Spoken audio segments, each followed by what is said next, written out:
Hidup ni, kata Allah, aku akan berurusan dengan orang itu seperti mana yang dia sangkakan kepada aku. Ingat, tuan-tuan sangka Tuhan apa? Tuhan Maha Kaya, maka Allah kaya dan Allah akan mengayakan kita. Ana inda husni dhanni abdi bi, kata Allah. Aku, kata Allah, akan mengikut seperti mana yang hamba ku sangkakan kepada aku. Dia tak boleh sangka di mulut je, dia mesti yang di sini. Sangkaan kita, husnuzan kita, keyakinan kita kepada Allah mesti daripada sini, daripada hati.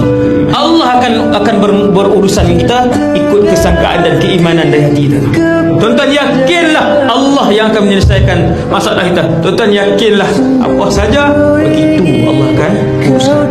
Itu janji Allah, bukan janji saya. Aku adalah seperti mana baik sangkanya hamba-Ku kepada aku. Kalau dia buruk sangka, aku akan buat macam itu. Dia kata Allah Ta'ala tak bagi yang ni, aku akan buat begitu.